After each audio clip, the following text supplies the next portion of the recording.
So, the serious business of tonight is the growing of our WJPZ Hall of Fame by 2 members. And so we need to recognize their contributions to this fine family of ours. And to tell you a little bit about, I'm old now, so I can't say, okay, here we are, because they took us in. Okay. So to tell us about our first inductee for the evening is a graduate of the class of 1985 and a dear member of our family, and all the way from New York City. Please, ladies and gentlemen, won't you give a warm welcome to Mark Humble, ladies and gentlemen. Mark Humble.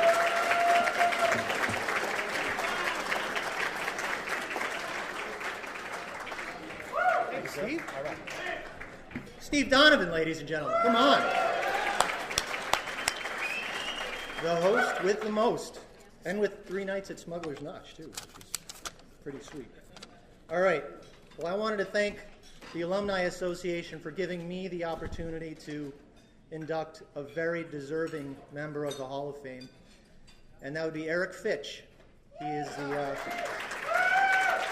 give it up for Eric. Eric was the chief engineer at WJPZ from 1981 to 1985. And I first met Eric when I was a freshman overnight DJ. And I didn't realize that Eric was also a freshman. He was already chief engineer at JPZ. And I was working overnight, and he was showing me how to, the finer points of making sure that I operated the turntables properly without wrecking them. And he was a good coach, and he also knew how to coax everything that he could out of the equipment, because some of the stuff was second-hand and third-hand. It needed the kind of tender, loving care that Eric gave to the equipment. And I could tell that he loved the station. He obviously clicked with it, and that resonated with me, and I think that that's something that probably resonates with everybody here. He really did love the station. He was also our personal MacGyver. No matter what happened, he could fix it. There was one time when the station went off the air. It was because there was a leak on a roof, and they tore down the antenna. I didn't hear about this until afterwards. I was hanging out with Eric, and he said, "Oh yeah, there was a little while when we were off the air." And I said, "Well, why are we back on now?" And he said, "Well, I took the antenna and the transmitter, and I set them up in my backyard." He was the guy who would make it happen, So around that time, WJPZ was here where this hotel is now, and we had to get relocated to make way for the hotel. And we got moved over to Watson. And that was a huge job, and a lot of students participated in making that work. And Eric had to coordinate the tech side, and that was a lot of work on his part. And it was that took a lot. I'm going to start singing now. I'd like to.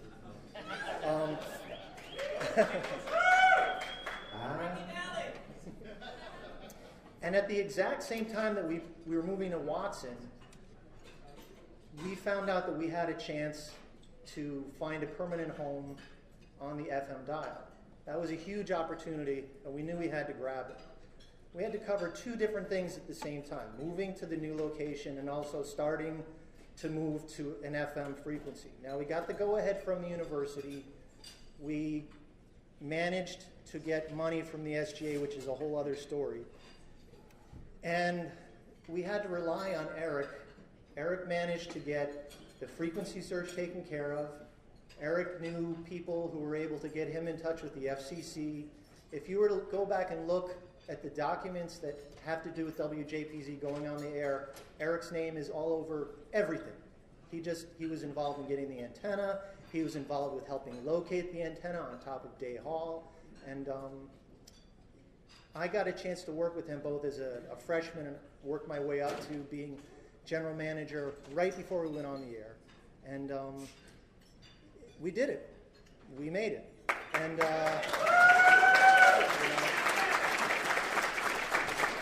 that was 30 years ago. And anyway, I've said enough. I just wanted to say one more thing, though. In all of the things that Eric did, he never had an on-air shift at JPZ. He was always behind the microphone. He never did a on-air sports news or DJ shift. But I think that all of the air checks that people have, in a way, have his invisible fingerprints all over them. And that's how I look at Eric. He is on the air at all times. Whether here or up in Boston, or he takes care of 10 radio stations, 11, 10 or 11. He doesn't even know. But yeah, he's the man, and I want to induct him. So here he comes, Eric Fitch.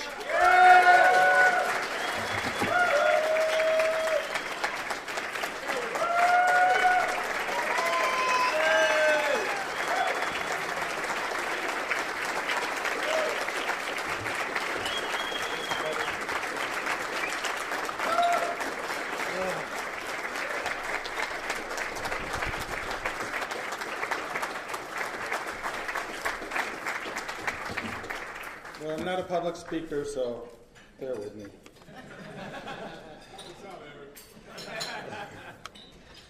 I'd like to thank the Alumni Association for this great honor. The time I spent working at WJPZ was challenging and fun.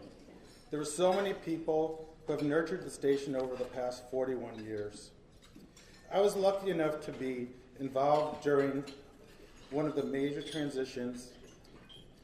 WJPZ reminds me of a book that my beautiful wife, Kathy, reads with her second grade class, The Little Engine That Could. It's a story of a bunch of toys that are being pulled by a train to the children in a mountain village. The engine runs out of coal, and none of the fancy engines who happen by will help them get the toys to the village. Along comes a little engine that is underpowered for such a large load. But the engine says, I think I can, I think I can, I think I can, and makes it over the mountain. WJPZ is a little engine that could. Oh, no. I was excited to get to the end. Phil Locascio lived on my floor freshman year and was working at WJPZ. He persuaded me to come and help repair a broken cart machine. I'd never seen a cart machine before, but he had confidence that I could fix it. When I arrived at JPZ for the first time, the station was in great shape. You could tell that the engineers who built it over the previous lucky 7 years saw JPZ as a true labor of love. It was on the AM dial and had a low-power FM transmitter in Day Hall, which didn't go very far. It just needed someone to continue to grow the station. We had a number of crises over the years at JPZ, which the little engine that could overcame. The first crisis was the weak signal. We actually took out ads in the Daily Orange telling listeners to point your radio toward our antenna to get better signal. We did. We put a new antenna on Booth Hall that got out like gangbusters, maybe a little too well. Over the summer, in the elevator room in Booth Hall started to leak, so the university tore down our equipment. We moved the transmitter to my backyard, but the signal was not great. We were at an impasse. We were off the air with a full staff, great format, but no listeners. During the time, we were able to get on Syracuse cable systems on an unused channel, as well as the FM cable. We were also on UUTV in the dorms with the beatbox video. Throughout JPZ's history, we have persevered with the help of Professor Wright, who had our backs, gave us support and guidance, and most importantly, allowed the students to run the station.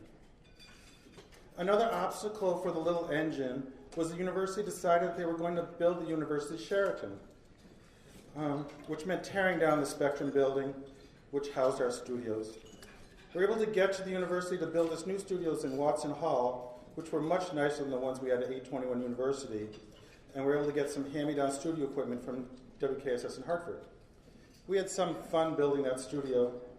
Being an engineer, I usually have people coming to me with problems, which often are perceived as huge calamity to the jock on the air.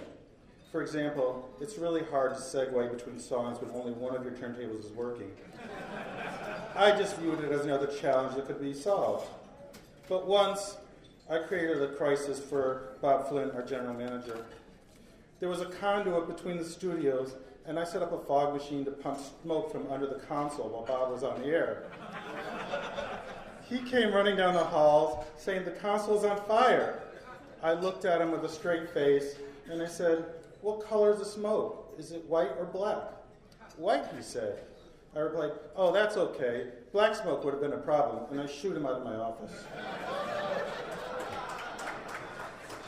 The university decided to take over WAR and make it an NPR affiliate, which was a blessing in disguise for us because we were able to get money for the license, new studios, and transmitter from the student government. There were many heated discussions about whether we should take the money because of the strings that would be attached. Mark Humphrey, who was my mentor, was the chief engineer at WAR. He helped me fix the cart machine. He suggested we might be able to get a license on the FM band. He found us a frequency, we applied for a license, and once we had a license, we needed to get the station on the air. We made a leap of faith and ordered the transmitter without funds being secured, which resulted in collection calls from the supplier, something about owing them $13,000 for the transmitter. We found a way to get the money, and we believed that those coming after us would find a way to keep the station going, and they did. Every new class of JPZers, when faced with their own challenges to overcome, digs down deep and says, "I think I can, I think I can, I think I can." And here we are, 41 years later, generations of student owners and operators who have made it through crisis after crisis, improving the station each time. We know we could, we know we could, we know we could.